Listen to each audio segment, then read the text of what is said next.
विवातय मनः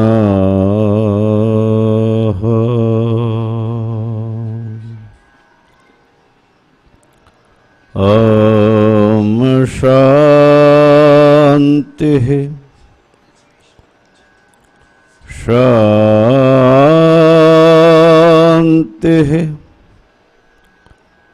शान्तिः।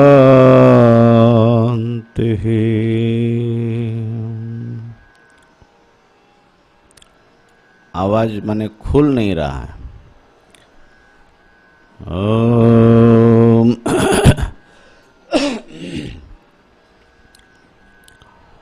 शंकरं शंकराचार्यं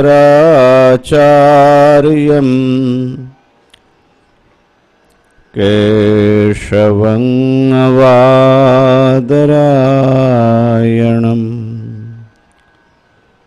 सूत्रभाष्य कृतौ वन्दे भगवन्तौ पुनः पुनः। ईश्वरो गुरुरात्मेति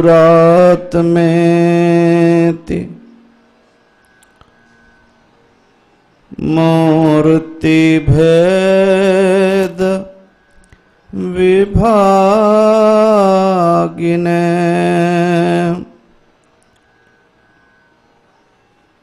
व्योमवद् व्याप्तदेहाय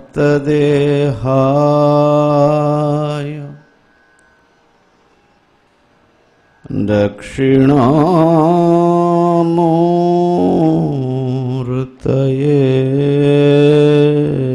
नमः। ॐ शान्तिः शान्तिः शान्तिः।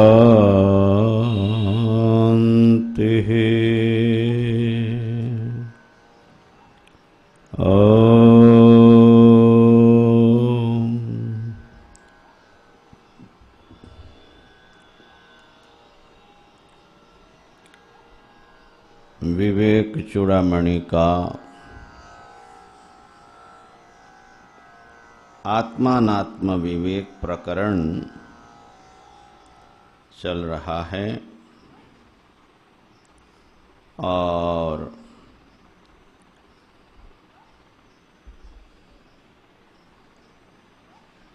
इस प्रकरण में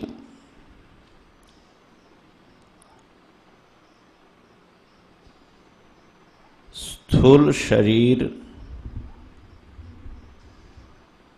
सूक्ष्म शरीर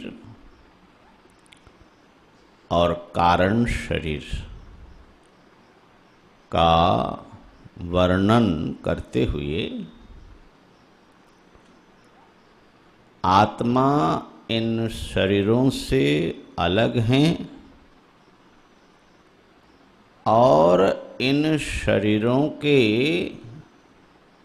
विकारों से, धर्मों से, अवस्थाओं से कोई संबंध, संग उसका नहीं है। इसका वर्णन, विवेचन भगवान शंकराचार्य जी कर रहे हैं और इन शरीरों के साथ अविवेक के कारण आत्मा को एक समझने के कारण आत्मा संसार बंधन में पड़ता है, सुखी दुखी होता है, देह के धर्म, इंद्रियों के धर्म, प्राण के धर्म, मन के धर्म, अहंकार के सब धर्मों को उसके ऊपर भ्रमवश आरोप किया जाता है। जब इसका विवेक हो जाता है कि आत्मा भिन्न है और ये शरीर, 3 शरीर और इनके धर्म उनसे बिल्कुल अलग हैं, तो फिर व्यक्ति उन धर्मों के बंधनों से मुक्त हो जाता है। स्थूल शरीर का विवेचन हम लोगों ने सुना, सूक्ष्म शरीर का विवेचन यहाँ पर कई दिनों से हम लोग विचार कर रहे हैं। तो 105, 6 और 7 ये 3 श्लोक सामने रख करके विचार कर रहे हैं।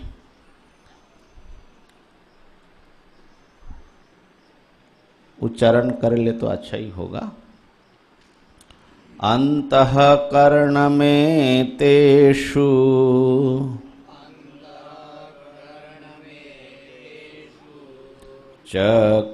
चक्षुरादिषु वर्ष्मणि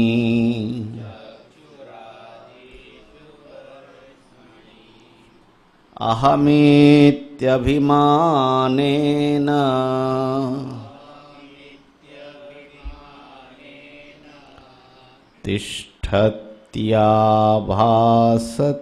तिष्ठत्याभासतेजसा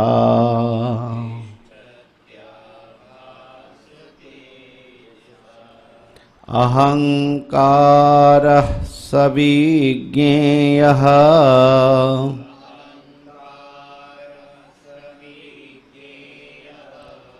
कर्ता भोक्ताभिमान्ययम्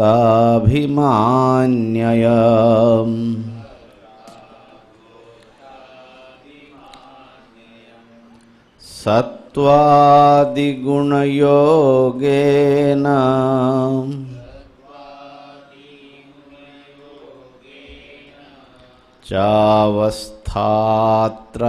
चावस्थात्रयमाश्नुते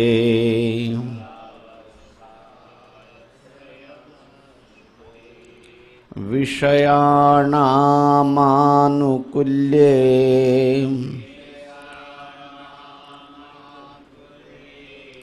सुखी दुःखी विपर्यये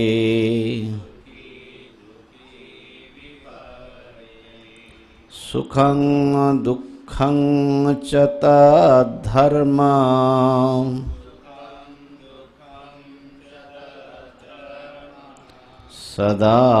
सदानन्दस्य नात्मनः।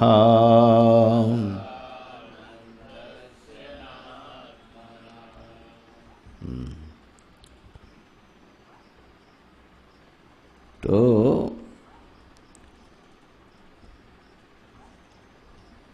अंतःकरण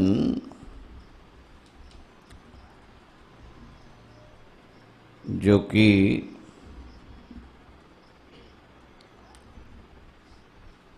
विज्ञानमय कोश और मनोमय कोश के रूप में प्रकट होता है।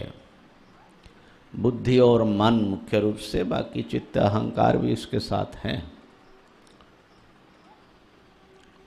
तो अंतःकरण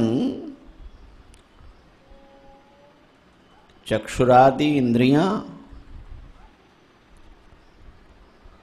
और ये जो स्थूल शरीर है,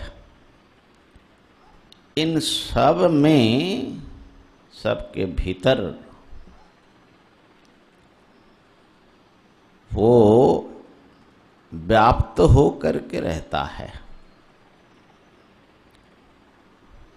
ठीक है, लेकिन वो अंतःकरण जो हैं अत्यंत निर्मल होने से चैतन्य के प्रतिबिंब से युक्त होता है, चैतन्य के आभास से। जैसे दर्पण में सूर्य का प्रतिबिंब पड़ता है,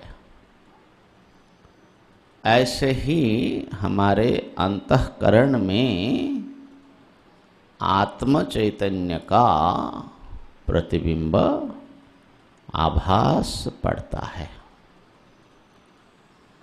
और जैसे निर्मल दर्पण में प्रतिबिंब पड़ने से पूरा दर्पण ही सूर्य जैसा चमकने लगता है, ऐसे ही हमारा अंतःकरण चैतन्य प्रदीप्त होकर के चेतन सा बन जाता है। तो आभास तेजसा व्याप्य तिष्ठति अहम इति अभिमानेन। अहम अहम ऐसा अभिमान करके वो रहता है। मैं मनुष्य हूँ, मैं पुरुष हूँ, मैं महात्मा हूँ, मैं अंधा हूँ, पंगु हूँ, जो भी शरीर धर्म है, इंद्रिय धर्म है, उन सब से वो मैं मेरा करके अभिमान करके इसमें रहता है। बल्कि ये जो अभिमान है यही इसका पहचान है कि यह अंतःकरण है। ये ध्यान देने की चीज़ है। आत्मा अभिमान नहीं करता। ये जो अभिमान करने वाला है, जो अभिमान करता है वही नकली है। है ना?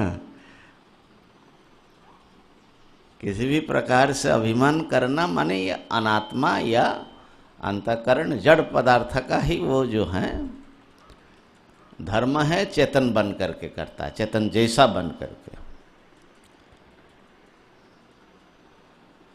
और इसलिए चूंकि वो हम ऐसा अभिमान करता है तो उसको अहंकार शब्द से भी कहा जाता है। और करने वाला और भोगने वाला यही है। जो करता है, जो भोगता है, वो असल में आत्मा नहीं है, वो अहंकार है, अंतःकरण ही है, लेकिन आत्मा जैसा बना हुआ। डुप्लीकेट आत्मा कह सकते हो, नकली आत्मा। लेकिन उसी की प्रधानता व्यवहार में होती है। व्यवहार में क्योंकि जो शुद्ध आत्मा है वो समस्त व्यवहारों का साक्षी मात्र है, वो व्यवहार करने वाला, हाँ, वो व्यवहार करने वाला नहीं है। तो ये जो व्यवहार करता है और जितने प्रकार विकार परिवर्तन होता है वो सारा इसी जो अंतःकरण रूप तथाकथित आत्मा है उसका है। तो सत्व आदि गुण के युग से यही अवस्थात्रय प्राप्त होता है। तो समस्या इसलिए बढ़ जाती है कि असली आत्मा और जो आभास आत्मा है दोनों एक साथ में ही रहता है और एक अनुभव में दोनों प्रकाशित होते हैं। इसलिए दोनों का विवेक, अब जैसे मान लीजिए हम आपको देख रहे हैं फिर उनको देख रहे हैं, तो हमको एक अनुभव में आप आ रहे हैं, दूसरे अनुभव में आप आ रहे हैं, तो हमको समझने में कोई दिक्कत नहीं है कि दोनों व्यक्ति अलग हैं। लेकिन एक ही अनुभव में दोनों आ रहे हैं हमेशा, और वो एकदम एकाकार बन करके आ रहे हैं। इसलिए दोनों आंखों के सामने माने अनुभव में प्रकाशमान होने पर भी उसका विवेक नहीं हो पाता है। और जो चिदाभास रूप अंतःकरण मन चिदाभास युक्त अंतःकरण है, वो विषयों की परिस्थिति के जैसा परिस्थिति होता है उसकी मनस्थिति ऐसी बन जाती है। अनुकूल हो तो सुखी महसूस करता है, प्रतिकूल हो तो दुखी महसूस करता है, दुखी महसूस करके फिर उसको बदलने के लिए संघर्ष करता है, आदि आदि बहुत सारे विकारों को, कर्मों को, कामनाओं को वो जीता है और उसमें उलझता है। लेकिन उसके साथ ही उसको प्रकाशित करने वाला जो आत्म तत्व है सदा आनंद स्वरूप है।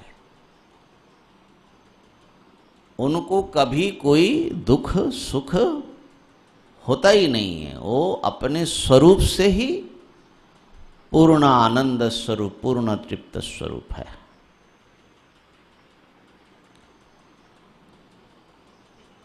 होते हुए भी वो एक साथ में रहने के कारण उस चिदाभास के सारे धर्मों का, सारे करतूत का उनके ऊपर आरोप हो जाता है कि यही सुखी दुखी कर्ता भोक्ता अवस्था त्रय वाला है।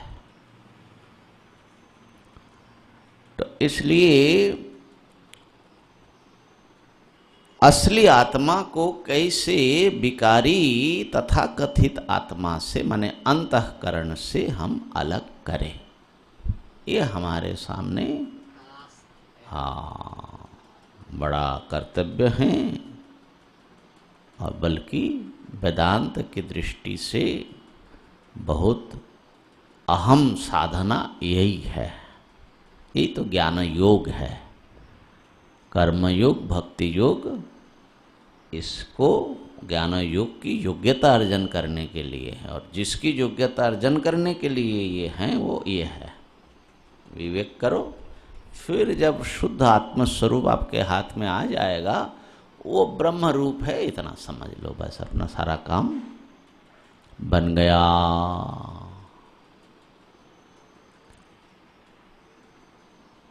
तो हमारा जो अहम अनुभव है, एक अनुभव में दोनों आत्मा भास रहा है, दृश्यात्मा और दृष्टात्मा, शुद्ध आत्मा और तथाकथित आत्मा।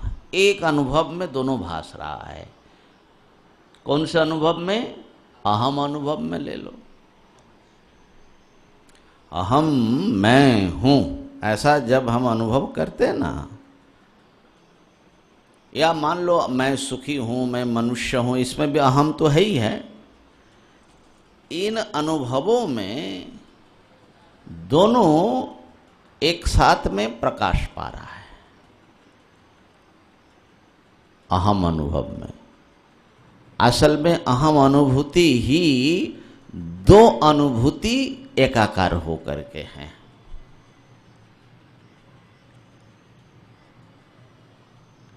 अध्यास भाष्य में भगवान भाष्यकार ने कहा, नायम एका माने कथम पुनः प्रत्यगात्मनि अविषय अध्यासो विषय तद्धर्माणम। भाई जो प्रत्येक आत्मा है, शुद्ध आत्मा है, वो तो कभी दृश्य होता ही नहीं, वो अविषय है, वो कभी देखा नहीं जा सकता, वो हमेशा देखने वाला ही है। तो ऐसी स्थिति में दृश्य धर्मों का उसके ऊपर कैसे आरोप हो जाएगा? क्योंकि आरोप उस पर होता है जो लगभग समान जाति हो। सर्प भी दिखाई पड़ता है, रस्सी भी दिखाई पड़ता है, तो रस्सी को सांप समझ लिया जाता है। जब शुद्ध आत्मा कभी दृश्य हुआ ही नहीं, तो फिर उसके ऊपर आरोप कैसे बनेगा? आरोप के लिए अधिष्ठान का तो सामान्य ज्ञान चाहिए। थोड़ा थोड़ा दिख रहा है रस्सी, तब आप उसको सांप समझ सकते हो। तो आत्मा तो थोड़ा थोड़ा दिखने वाला वस्तु तो है नहीं, तो फिर आत्मा में अनात्मा का अध्यास कैसे होगा? ये अध्यास भाष्य का एक बहुत बड़ा प्रश्न है। उत्तर दिया, नायम एकांतेन अविषयः अस्मत् प्रत्यय विषयत्वात् अपरोक्षत्वाच्च प्रत्यगात्म प्रसिद्धे है। कहा कि आत्मा, हाँ, शुद्ध आत्मा, प्रत्येक आत्मा सर्वथा अनुभव में आ ही नहीं रहे हैं, ऐसी बात नहीं है। प्रत्येक आत्मा का अनुभव हो रहा है। कौन से अनुभव में वो भास रहा है? कहा कि अस्मत् प्रत्यय विषयत्वात्। अस्मत् प्रत्यय का वो विषय है। विषय इस अर्थ में अस्मत् प्रत्यय भासमानत्वात्। ये ध्यान देने की है। ये जो हमारा अहम अनुभव है, इस अहम अनुभव में दोनों आत्मा है, विकारी और प्रत्यगात्मा, अंतःकरण और प्रत्यग। अस्मत् प्रत्यय माने अहम अनुभूति। अस्मत् अहम इति प्रत्ययः अस्मत् प्रत्ययः, मैं, ऐसा जो अनुभव है इसी को अस्मत् प्रत्यय कहा जा रहा है। शुरू में जुस्मत् अस्मत् प्रत्यय गोचर है। तो इस अहम अनुभूति में दोनों आत्मा की अनुभूति, माने दो अनुभूति इसमें एक साथ में हो रहा है, और इसलिए अध्यास हो जा रहा है। बोले कैसे दोनों आत्मा की अनुभूति? क्योंकि अहम अनुभूति जो है, क्या उस शुद्ध आत्मा को विषय बना रहा है? तो ये जो अहम अनुभूति है, इसमें दोनों आत्मा कैसे भास रहा है? जैसे पुस्तक भास रहा है, तो पुस्तकम इदम पुस्तकम इस ज्ञान में भास रहा है, और मैं पुस्तक को देख रहा हूँ तो मैं अहम करके देखने वाला भास रहा है कि हाँ मैं देख रहा हूँ, अहम अनुभव। तो अहम अनुभव ऐसे तो दृष्टा का अनुभव है, आत्मानुभव है, लेकिन ये आत्मानुभव शुद्ध आत्मानुभव नहीं है, इसमें मिक्स्ड है, मिश्रित है। मिश्रित है वही अहंकार और शुद्ध आत्मा, दोनों मिश्रित है, अंतःकरण और शुद्ध आत्मा। तो दोनों कैसे भास रहा है वो देखिए। मैं हूं, हम सब लोगों को पता लग रहा है, लग रहा है ना। जागृत स्वप्न दोनों स्थिति में मैं हूं बड़ी अच्छी तरह हम लोगों को पता लगता है। सुषुप्ति में मैं हूं ऐसा कोई स्पष्ट अनुभव नहीं रहता है। वहाँ पर बल्कि व्यक्ति कहेगा कि न, मैं ऐसा सोया था कि मुझे कुछ खबर ही नहीं लगा, माने मैं अपने आप को भी नहीं जाना, ऐसा ही मालूम पड़ता है। बेसुध सोया था, तो बेसुध माने अपना भी शुद्ध नहीं होता है। तो जागृत और स्वप्न में अहम अनुभूति पकड़ में आ रही है, माने अहम पदार्थ जो हैं विषय रूप में भास रहा है।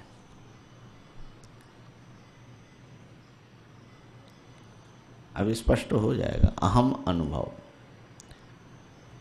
जो विकारी आत्मा है, जो सुषुप्ति में गायब हो जा रहा है, खो जा रहा है, वो जागृत स्वप्न में उसका कुछ विशिष्ट स्वरूप हम लोगों को पकड़ में आता है।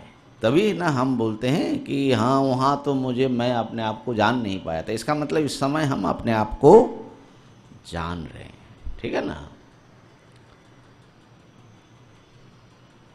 और उसी में, उसी अहम अनुभूति में शुद्ध आत्मा का भी भान है, प्रकाश है।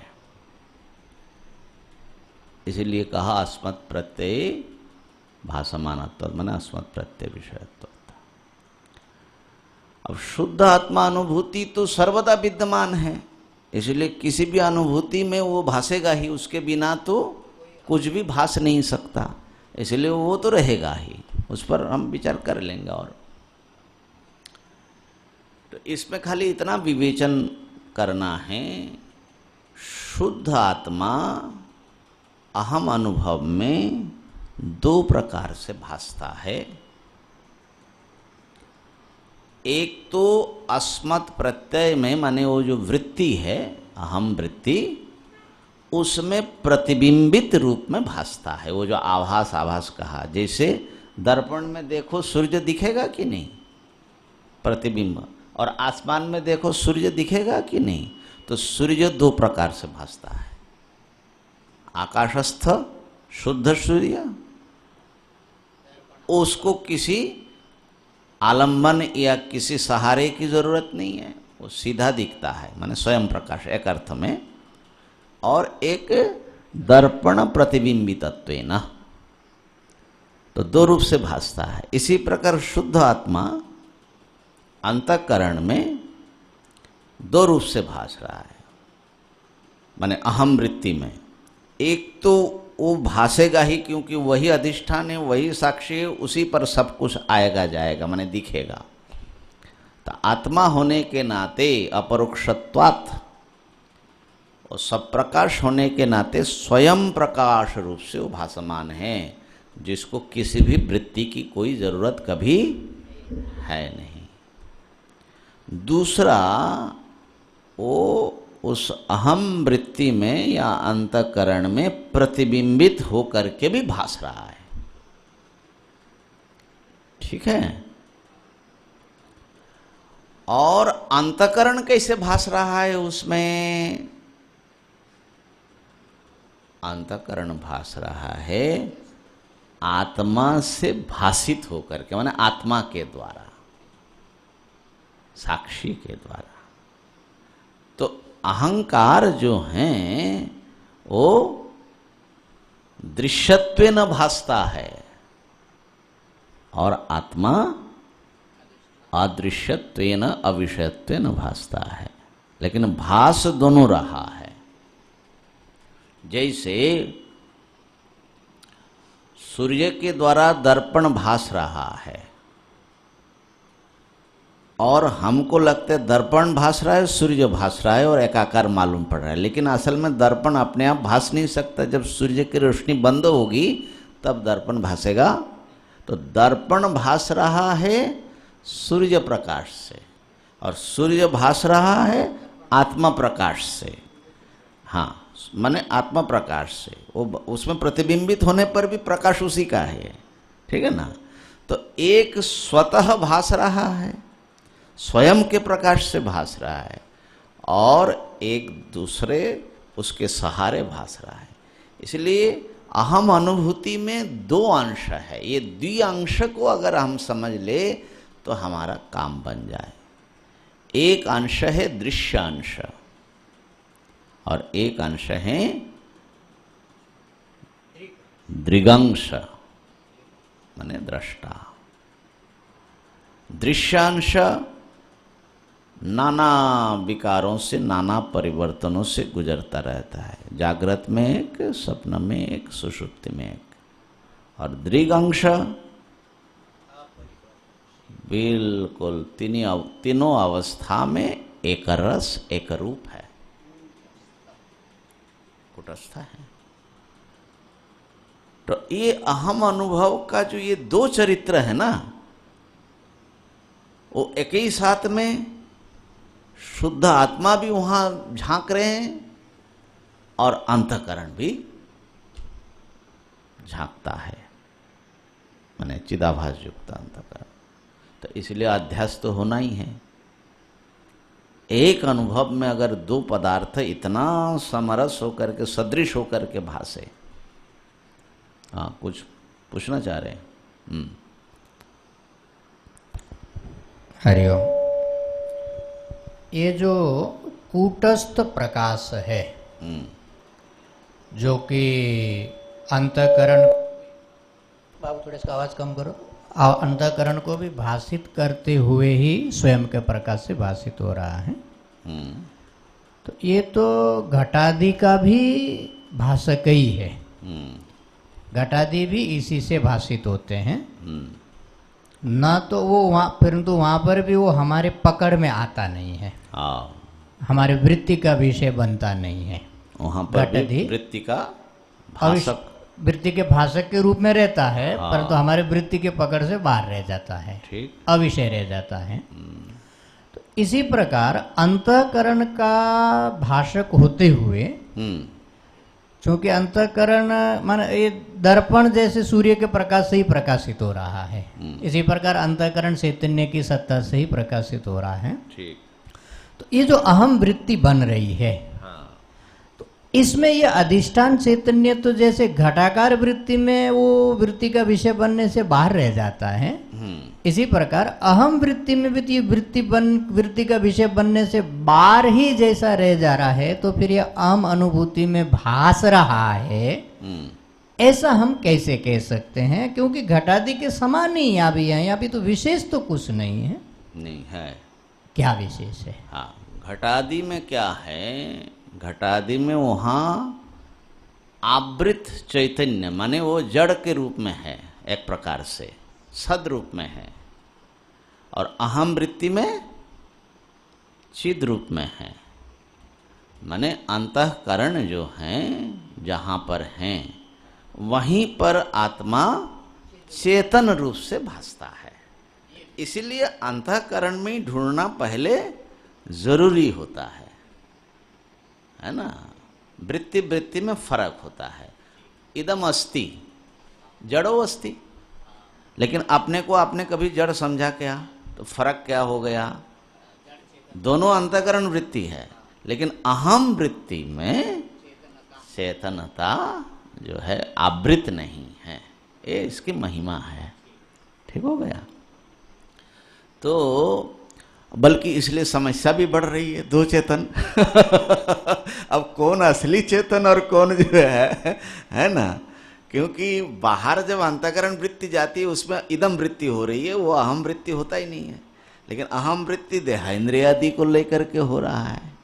तो इसलिए वो जो आभास चेतन है, यहाँ आभास जो है वो अपना आत्मा बन करके सज धज करके बैठा हुआ है। ये एक समस्या है। अच्छा, तो हम इस अनुभूति को बड़े विवेक से अंतर्मुख होकर के पंचपादिकाकार जो अहंकार भाष्य लिखा है ना, मैंने इसी अस्मत् प्रत्यय विषयत्वात् में जो उन्होंने लिखा, कहा कि निपुणतरम अभिवीक्ष्य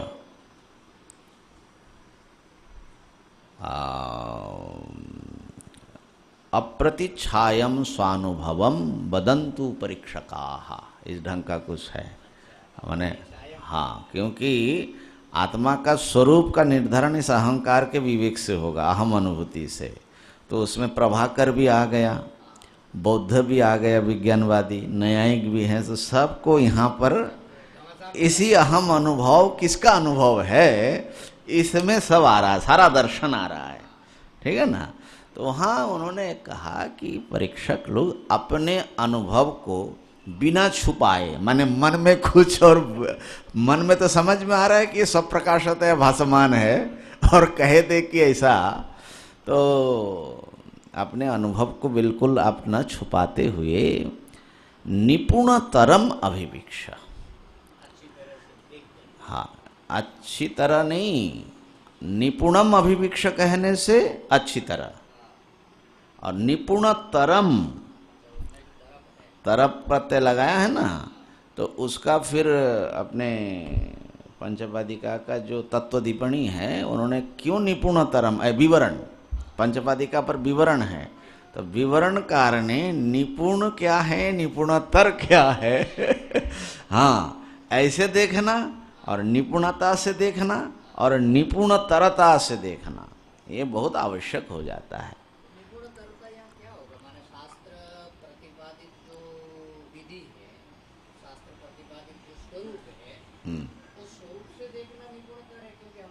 आम अनुभूति है, तो जब हम आम अनुभूति को केवल लौकिक अनुभूति के बल पर जब जानते हैं, तब तो शरीर देह इंद्रियासी से युक्त ही अहम का स्वरूप महसूस होता है। ठीक। तो सामान्य एक प्राकृतिक अनुभूति हो गई। ठीक। और थोड़ा अपने अनुभूति का यदि विवेक इत्यादि करते हैं, तो अरे ये स्वप्न कैसा हो गया था, सुसुप्ति में कैसा हो गया था, ये बदल क्यों रहा है, ये क्या है भैया, थोड़ा सजगता से यदि अनुभूति करे तो देहादि से एक व्यतिरिक्तता दिखती है। ये शायद थोड़ा निपुणता से देखना हुआ। और शास्त्र जिस ढंग से उसको स्वयं प्रकाशता के रूप में बता रहा है और अखंड के रूप में बता रहा है, वो भी थोड़ा शास्त्रीय संस्कारों से संस्कारित चित्त हो और थोड़ा एकाग्रता से डूब करके यदि अहम अनुभूति का विश्लेषण करे तो उसकी एक झलक वहाँ मिल सकती है। क्या यही निपुणतर दृष्टि है कि कोई और निपुणतर दृष्टि है, ये प्रश्न है। निपुणतर दृष्टि क्या होती है? जैसे किसी चीज को आप देख रहे हो, देखा अन्य वस्तुओं के समान, निपुण देखना हो। अच्छा, अब आप बता रहे थे कि वो महात्मा जी के आश्रम में सब टाइल्स लगा दिए सामने, हम देखे ही नहीं तो आपने निपुण देखा तो हमारे भी आंखों में तो आया ही था, क्योंकि दोनों एक साथ में ही थे तो इसका मतलब हमारा दिमाग कहीं और था, वो विवेचन कर ही नहीं पाया तो ये निपुण देखना हुआ। और निपुणतर देखना है तो भैया कौन सी टाइल्स लगी है, क्या लगा है, कितने कीमत होगा, माने उसमें भी बहुत कुछ। और तो निपुणतर देखने में माने वो जो पदार्थ हैं, उस पदार्थ की सारी विशेषताएं जो हैं आपको दिखाई पड़े, बारीकी से देखना, बल्कि कई बार देखते देखते जाकर के, जैसे रत्न, अब रत्न एक साधारण व्यक्ति के सामने आ गया तो उसको सभी असली मालूम पड़ता है। हम जब स्फटिक खरीदने पहली बार गए, गुरुजी ने कहा स्फटिक का माला भेजो, देख करके लाना। अब क्या देखे, सब तो एक ही जैसा मालूम पड़ता है, स्फटिक के सारे दाने सब चमक रहा है। तो फिर गुरुजी ने समझाया था कि वो दाने में जो है, किसी दाने में नहीं, पानी तो बाद वाली बात है, वो जो है भीतर से अस्वच्छ होता है ना, कुछ स्वच्छ होता है। तो दाना दाना देख, हाँ ये तो भाई स्वच्छ है, ये तो स्वच्छ नहीं है। कई माला जब सामने रखा, हाँ ये मालूम पड़ता है। अब स्वच्छ होने पर भी स्वच्छता में तारतम्य, वो बुलबुला पानी रहता है। तो धीरे धीरे माने निपुणतरम इसी प्रकार हीरे का जब वो होता है तो व्यक्ति जब सीखता है, सब उसको चमकने वाला सब एक ही जैसे मालूम पड़ता है ना, लेकिन देखते देखते उसकी आँखों में, उसकी दृष्टि में ऐसा माने कुशलता उत्पन्न होती है, वो देखते ही बता देता है इसका इतनी कीमत है महाराज, इसका इतना कैरेट है, फलाना है, लगाया, देख लिया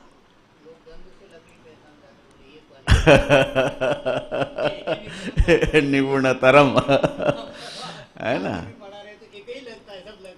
हाँ, तो इसलिए देखने देखने में बड़ा अंतर पड़ता है। आत्मा को हम सब लोग देख रहे हैं, माने मैं हूँ ये सब जानते हैं, लेकिन उसको क्या निपुणता से देखा, ये महाशय कौन है, और क्या निपुणतरता से देखा। तो निपुणतरता से देखने पर क्या मालूम पड़ेगा, वहाँ बता रहे हैं, मालूम पड़ेगा कि ये तो स्वयं प्रकाश मालूम पड़ेगा, अप्रतिछायम। ये जो है, इसको जानने के लिए किसी और की आवश्यकता नहीं पड़ती है। साथ ही साथ इसमें दृश्यता भी मालूम पड़ेगा, माने अंतःकरण का जो दोनों उसमें भास रहा है। तो अहम वृत्ति द्विधर्मक है, यही निपुणतरता है। एक ही साथ में शुद्ध आत्मा का भी प्रकाश और दृश्य आत्मा का भी प्रकाश। इसलिए अस्मत् प्रत्यय विषयत्वात्, तो एक अपरोक्ष रूप से भास रहा है। अच्छा देखिए कितना माने विपरीत स्वभाव भी है इसका, फिर भी वह एक कैसे होता है। जो शुद्ध आत्मा है वो सर्वव्यापक है, इस अहम में भी है, उस अहम में भी है, सारे विश्व में है। और जो दृश्य आत्मा है वो शरीर में सीमित है, देह में खाली सीमित है। तो जो एक अनंत असीम है और एक ससीम है। देखो तो एक तो होना नहीं चाहिए, लेकिन एक मालूम हम लोगों को कोई अनंत असीम का भान ही नहीं है। वो ससीम माने जो देहा के भीतर ही खाली परिच्छिन्न सीमित है, वो मालूम पड़ रहा है। एक नित्य उपलब्धि स्वरूप है जिसका प्रकाश जो है कभी विलुप्त ही नहीं होता है, अलुप्त दृक् है ना। उपनिषद का शब्द जो है, हाँ, नहीं द्रष्टुर दृष्टेर विपरिलोप विद्यते अविनाशित्वात्। बताइए, जो विलुप्त नहीं होता कभी और एक जो कभी लुप्त होता है, कभी उठता है, दोनों एक मान रहे हैं। माने अज्ञान कितना घनीभूत अज्ञान अविवेक है ना। एक सुखी दुखी विकारी हो रहा है और एक सदा आनंद स्वरूप है, दोनों को एकाकार कर रहे हैं। माने ये महद आश्चर्य है। ये अध्यास जो है, ये माया महारानी जो है क्या कर रही है है ना।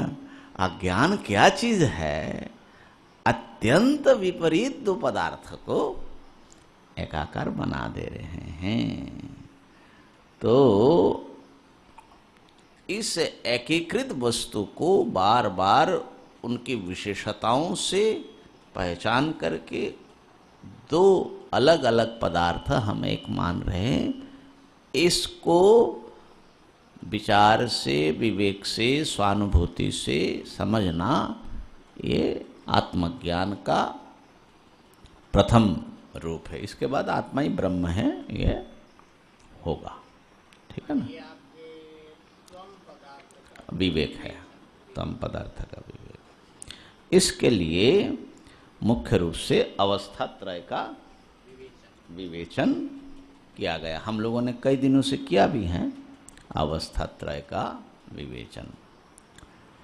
उसमें सूक्ष्म शरीर जो है, माने ये जो अहंकार है, जिसकी मुख्य अवस्था स्वप्न है, तो उसमें हम लोगों ने ये विवेक किया था कि एक तो स्वप्नावस्था में ये समझ में आता है कि आत्मा स्थूल देह इंद्रिय से अलग है, नहीं तो स्थूल देह ही मालूम पड़ता है। तो स्थूल देह ही आत्मा होगा, तो स्थूल देहानुभूति के बिना आत्मा कुछ देखेगी कैसे? ठीक है ना। तो स्थूल देह तो स्वप्न में जाता नहीं है। जब आप स्वप्न देखते हैं तो स्वप्नावस्था का अनुभव में स्थूल देह का अनुभव कैंसिल हो जाता है। तो इसका मतलब है स्थूल देहानुभूति के बिना भी आप अपने अस्तित्व को महसूस कर रहे हैं। ठीक है ना। तो मत्स्य महामत्स्य दृष्टांत से भी इसका स्पष्टीकरण हुआ। जागृत में इस समय जो मैं हूं, ये मैं इसी रूप में स्वप्न में नहीं दिखता। तो अगर यही स्थूल देहादि के साथ अभिमानी ही मेरा स्वरूप होगा, मेरे स्वरूप के भीतर स्थूल देह भी आएगा, तो स्थूल देह को छोड़ करके मैं कहीं तो जा नहीं सकूंगा ना। अगर स्थूल देह को छोड़ करके अनुभव का किसी और क्षेत्र में हमारी गति हो रही है, तो इसका मतलब है कि स्थूल देह, इसको बंद कर दीजिए, मेरा स्वरूप नहीं है, मैं उससे भिन्न हूं। तो देहादि व्यतिरिक्तता, स्वप्रकाशत्व भी उस समय समझ में आता है आत्मा का, क्योंकि स्वप्न में हम जो कुछ देखते हैं, देखने के लिए न सूर्य है, न चंद्र है, न अग्नि है, न दिए हैं, न बाह्य विषय हैं, न इंद्रियां वहाँ नेत्र कर्ण आदि काम करता है, तो वो अनुभव हो कैसे रहा? यहाँ तो अनुभव होने के लिए बाह्य ज्योति की आवश्यकता है। स्वप्न में आप बाह्य ज्योतियों के बिना, इंद्रिय ज्योतियों के बिना कैसे सारे चीजों को आप देखते हैं? किस ज्योति से देखते हैं? यदि कहे मन ही वहां ज्योति बन रहा है, लेकिन मन तो दृश्यभूत बन गया। मन तो दिखाई पड़ने वाले पदार्थ के रूप में आ गए, तो देखने वाला किस ज्योति से देखेगा? क्योंकि जो दिखता है उससे भिन्न ज्योति की उसको आवश्यकता होती है। तो चूंकि वहाँ पर और कोई भी ज्योति नहीं है, तो जो देखने वाला है वो स्वयं ही ज्योति स्वरूप है। स्वयं के स्वरूप से ही वो सारे वो दृश्य को, स्वप्न दृश्य को देख रहा है। स्वप्न दृश्य को देखने के लिए उसको न आँख की जरूरत है, न कान की जरूरत है, न सूर्य की जरूरत है। मन की जरूरत तो कर्णों के रूप में नहीं, ज्योति के रूप में नहीं, विषय के रूप में पड़ रहा है। तो इसलिए अनुभव जो उसका हो रहा है, अगर वो स्वयं अनुभव रूप ना होगा, स्वयं ज्योति स्वरूप चेतन ना होगा, तो वहाँ ये सब दिखेगा कैसे? तो वहाँ पर देखने वाला स्वयं प्रकाशित पदार्थ हैं, वो स्वयं ही प्रकाश है। तो सब प्रकाशत्व का वहाँ पर सिद्धि हो जाती है ना। सब प्रकाशत्व की आत्मा की सिद्धि तो जागृत में भी हो जाता है, लेकिन स्वप्न में ज़्यादा स्पष्टतर है। हम जो जान रहे हैं सपनों को, ये किससे जान रहे हैं? वो स्वतः जान रहे हैं, है ना। इसीलिए स्वयं प्रकाश है। इस पर अभी स्पष्टता करेंगे। तीसरी बात बताया कि स्वप्न दृष्टांत से आत्मा असंग है, न देहेंद्रियादि से उसको संश्लेष है, न कामनाओं से उसका संश्लेष है, न कर्म से उसका संश्लेष है। तो काम कर्म प्रविवेक माने असंगता उसकी, ये भी स्वप्न से सिद्ध किया, श्रुति ने सिद्ध किया, उससे पता लगता है। यहाँ पर भी इसलिए असंगता की, सुख दुख आदि जो है वो अंतःकरण का ही धर्म है, वो आनंद स्वरूप आत्मा का नहीं है। अब ये जो आत्मा का स्वप्रकाशत्व है और मिथ्या आत्मा से भिन्न करके असली आत्मा को पहचानना है, इसके लिए वेदांत में कई सारे प्रक्रिया अपनाई जाती हैं। पिछले स्वाध्याय में, माने क्लास में, हमने कहा था कि जो प्रमाता रूप जो हम हैं, जिसमें अंतःकरण की प्रधानता रहती है, वो प्रमाणों के द्वारा ही किसी विषय को जानता है।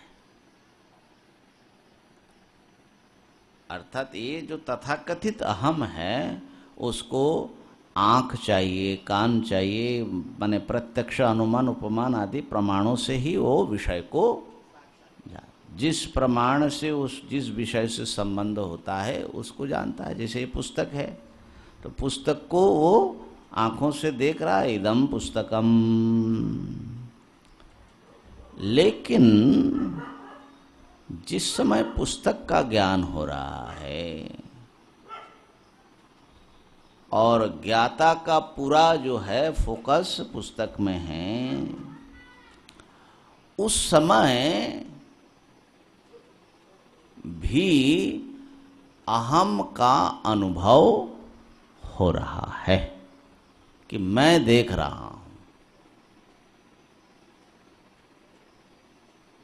बात समझ में आ रही है? क्या बोलना चाह रहे हैं? पुस्तक के अनुभव काल में जब पुस्तक को आप एकाग्र होकर के अनुभव करते हैं तो आप शब्द को नहीं सुन पाएंगे, अन्य विषयों को आप जान नहीं पाएंगे। जिस विषय में व्यक्ति फोकस्ड हो जाता है उसी विषय को वो जानता है और उसकी वृत्ति से बाहरी चीज़ों को वो नहीं जान पाता है। ऐसी स्थिति में अगर उनसे पूछा जाए, मान लीजिए कि आप कोई गहरी चिंता में मग्न थे, हमने आपको झकझोरा, कहा कि महाराज क्या सोच रहे थे, तो आप बोलेंगे कि फलाना फलाना ये सोच रहा था। कौन सोच रहा था? मैं सोच रहा था। अब ये कैसे पता लगा? क्या सोच रहे थे वो तो हम जान रहा है, उसके सामने है वो, लेकिन सोचने वाला मैं ही हूं, ये कैसे जुड़ता है इस ज्ञान के साथ में? देखने वाला मैं हूं, क्योंकि मैं जो है ना, अहम किसको जान पाएगा? जब वो किसी विषय में वृत्ति बनाएगा। प्रमाण के द्वारा जब वृत्ति बनेगा तभी उतना ही उसको ज्ञान होगा। लेकिन वो ज्ञान मुझे हो रहा है, इतना जानने के लिए मैं का भी ज्ञान होना, क्यों? नहीं तो संबंध नहीं बनेगा ना। पुस्तक और मैं के साथ संबंध बन रहा है तो मैं को भी जानना जरूरी है। तो जब आप तल्लीन होकर के किसी चीज को देख रहे अपनी ओर, अभी जैसे मैं आपसे पूछे, अगर मैं पूछता हूं कि आप हैं, तो आप थोड़ा सा सजग हो जाते हैं। हाँ, सजग होना पड़ता है ना। तो सजग होकर के आप अपने को जानते हैं, ये एक चीज है। लेकिन जब आप सजग नहीं है, दूसरे चीज में सजग है, उस समय भी आप अपने को कैसे जान पा रहे हो? वहां तो वृत्ति बन नहीं रही है। प्रश्न समझ में आया? वहां तो अहम वृत्ति बन नहीं रही है।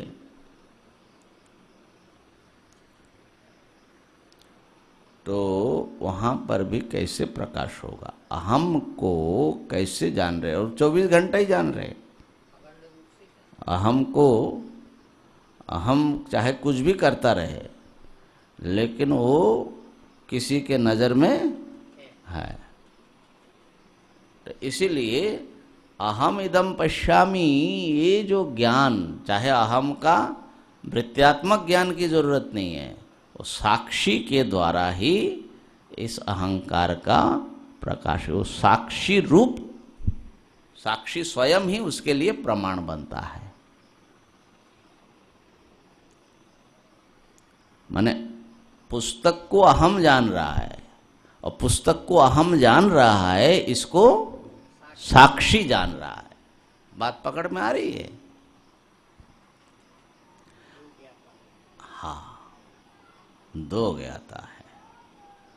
पुस्तक को, केवल पुस्तक को देखता है एक ज्ञाता, मैं, और पुस्तक को भी, देखने वाले को भी, और देखा जाने वाली जो क्रिया है, माने त्रिपुटी, ज्ञाता ज्ञान ज्ञेय, तीनों को सदा बिना प्रयास के देखता है, बिना व्यापार के देखता है, भाषित करता है, साक्षी है। अच्छा, अहम के ज्ञान में और साक्षी ज्ञान में एक अंतर जो है, मैं समझता हूँ कि ये भी बड़ा काम की चीज है विवेक के लिए। अहम जब भी कोई चीज जानेगा, माने जो चिदाभास है, वो कुछ प्रयत्न करके जानेगा। वो वृत्ति माने क्या है? क्रिया ही है, कारण व्यापार। तो उसको कुछ ना कुछ व्यापार करेगा, हलचल होगा, इधर देखेगा, उधर देखेगा, इधर ध्यान देगा, उधर ध्यान देगा, माने कुछ ना कुछ करके ही उसको ज्ञान होता है। और जो आत्मा अथवा साक्षी का जो ज्ञान है ना, वो बिना कुछ किए वो ज्ञान है, वो व्यापारात्मक नहीं, वो वृत्त्यात्मक नहीं है, वो बस है ही वो ज्ञान आपके पास में। वो ज्ञान पैदा होने वाला ज्ञान नहीं है। कितनी बड़ी बात है, देखो सोचे तो, है ना। नित्य ज्ञान तो एफर्टलेस विटनेस, एफर्टलेस, बिना चेष्टा के, बिना क्रिया के, निष्क्रिय जो चैतन्य है, ज्ञान है। इसलिए जब आपको इस, कई लोग कहते मैंने साक्षी भाव में रहो, उसका तो एक आध्यात्मिक अर्थ है, लेकिन आप जो साक्षी बनने की कोशिश करते हो ना, तो वो कभी साक्षी नहीं होगा। वो चिदाभास जो है, हाँ, वो जो है अपने को थोड़ा साथ सुध करके, हाँ मैं साक्षी बन गया, तो जो बना हुआ साक्षी है ना और जो असली साक्षी है वो दोनों अलग ही रहेगा है ना। बना हुआ साक्षी क्या है? आपकी वृत्ति शांत हो गई, आप महसूस कर रहे कि वाह वाह बड़ी शांति है, बड़ा, ये जो शांति है शांति, लेकिन वो अंतःकरण की एक वृत्ति है। वो असली शांति माने वो आत्मा की जो शांति है, जो कभी न टूटने वाली, कभी न नष्ट होने वाली शांति, वो नहीं है। वो अभी थोड़ा दो गाली सुना देगा तो आपकी शांति भग जाएगी हाँ, ये तो यहाँ पर साक्षी जो है वो एक ऐसा ज्ञान है, ऐसा अस्तित्व है जिसमें कोई हलचल नहीं, आकाश के समान शांत, निर्विकार सब भास रहा है। इस हलचल करने वाले का सारी हरकत जागृत स्वप्न में होते हुए सुषुप्ति में जब वह ज्ञान में विलीन होता है तब भी वो भासता रहता है। इसको पंचदशी कार ने एक बड़ा प्रिय दृष्टांत, माने आसानी से समझ में आए ऐसा दृष्टांत दिया। वो नाट्यदीप प्रकरण में, नाटक दीप है ना, एक नाट्यशाला है, तो नाट्यशाला में क्या होता है, जो मंच होते उसके ऊपर पर्दे लगे होते हैं पहले, और उसमें कुर्सियां सामने है दर्शक के लिए, और जो नर्तकी आदि हैं वो तो पर्दे के पीछे जो है अपना एक घर होता है, ग्रीन रूम बोलते हैं, साज घर, उसमें ये सब लोग होते हैं। तो उसमें बोलते हैं कि उस नाट्यशाला में एक प्रकाश जो है, दीप जल रहा है, और उस दीप से क्या प्रकाशित हो रहा है? सब कुर्सियां खाली है, माने कोई नहीं है, मंच पर भी कोई नहीं है, पर्दा पड़ा हुआ है। तो किसी का भी न होना, ये सब का अभाव जो है वो दीपक प्रकाशित कर रहा है। अब जो है धीरे धीरे धीरे धीरे दर्शक आने लगे, सारे जो आसन है सब भर गया सभा। फिर पर्दा खुल गया और उसमें जो है नर्तकी अपनी नृत्य मुद्रा में खड़ी है। फिर नाच होने लगा, नाच के साथ बाजा बजाने वाले भी है ना, हाँ, वाद्य नृत्य होने लगे। और इन सब का जो एक अध्यक्ष होता है जो इशारा करते रहते हैं, ऐसा करो ऐसा करो, उसको नट कहा जाता है। माने जो जिसके डायरेक्शन में, डायरेक्टर जिसके निर्देशन में ये सब क्या नाचेगी, क्या बाजा होगा, कौन सा राग होगा, सब उसका जो है वो संकेत से कर रहे हैं। तो अहंकार प्रभु, इस उपमा को जो है, अब ये जब सब नाच चल रहा है, बाजा चल रहा है, अध्यक्ष का हुक्म चल रहा है, श्रोता मंत्र मुग्ध सुन रहे हैं, देख रहे हैं, ये सब वो दीपक जो है प्रकाशित कर रहे हैं।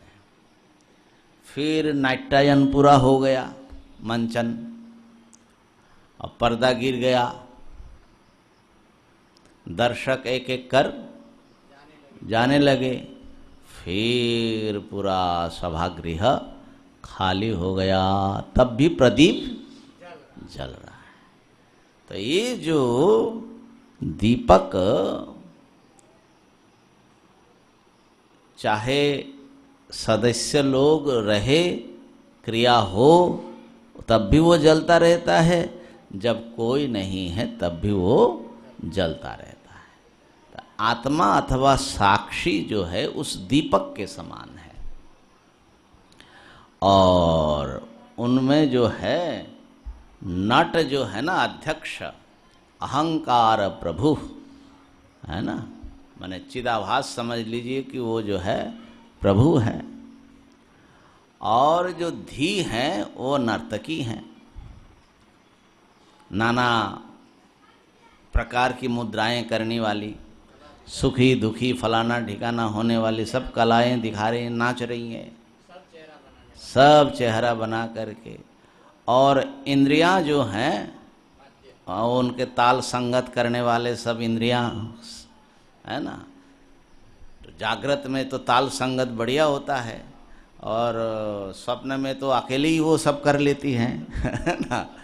और जो है ये जो सभ्य हैं ये सब विषय हैं, माने ये जो बाहरी विषय है ना उनको सभ्य बताया।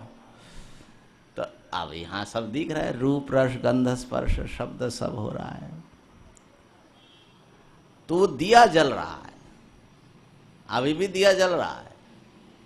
सब प्रकाश जो दिया है उसी के प्रकाश से विषयों को आप देख पा रहे हैं, उसी के प्रकाश से इंद्रियों को आप अनुभव कर पा रहे हैं, उसी के प्रकाश से आप प्राण की क्रियाओं को, हरकतों को अनुभव कर पा रहे हैं, उसी के प्रकाश से आप नाना प्रकार के अपनी भावनाएं, इमोशंस, उसी के प्रकाश से आप नाना निश्चयों को आप देख रहे हैं, माने नाना प्रकार की वृत्तियां जो हैं, और अहम अहम अहम अहम बोलने वाला, सबके साथ जुड़ा रहने वाले को भी देख रहे हैं,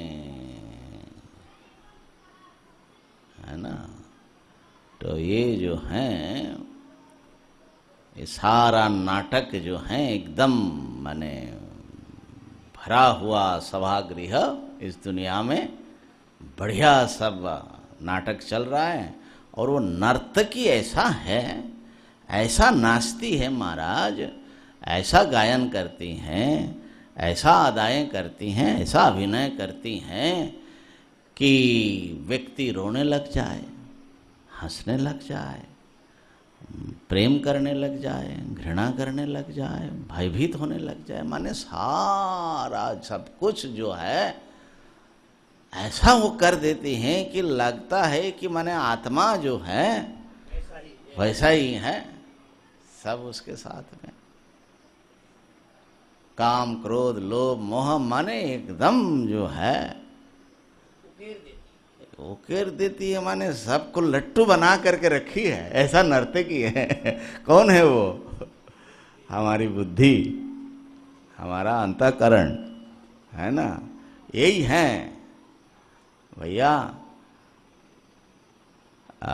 क्या है तोरा मन दर्पण कहलाए, भला बुरा सब कुछ दिखाए। ये मन जो है ऐसा है कि ये सब सारा फिल्म इसमें देख लो। इसीलिए कहा ना, मन एवं मनुष्यानं कारणम बंध मोक्षयो, बंधाय विषयासंगी मुक्तै निर्विषयम स्मृतम। सारा सब कुछ खेल चल रहा है, लेकिन ये खेल खुल करके थक करके जब सो जाती है ना, तब भी वो दिया जलता ही रहता है, जलता ही रहता है ना। कैसा है बाबा? आत्मा का जो प्रकाश है, तो इस प्रकार से हमें दो जो माने आत्मा है, एक प्रत्यग आत्मा जो कभी दृश्य नहीं होता, बिना दृश्य हुए वो सब को तथाकथित दृष्टा को उसके सारे विकारों को दिखाते रहते हैं, और उसके ऊपर, उस प्रकाश के ऊपर, नित्य प्रकाश के ऊपर इसके रोने धोने का कोई भी असर नहीं है। सुखी दुखी जो होता है और सुखी दुखी को जो प्रकाश कर रहा है, जो नित्य प्रकाश स्वरूप है, वो है असली आत्मा। उसको जानिए और उसके आनंद स्वरूप को समझिए। कल जो है इसके आगे की बात करेंगे। ओम पूर्णमदः पूर्णमिदं पूर्णात् पूर्णमुदच्यते पूर्णस्य पूर्णमादाय पूर्णमेवावशिष्यते। ओम शांति शांति शांति।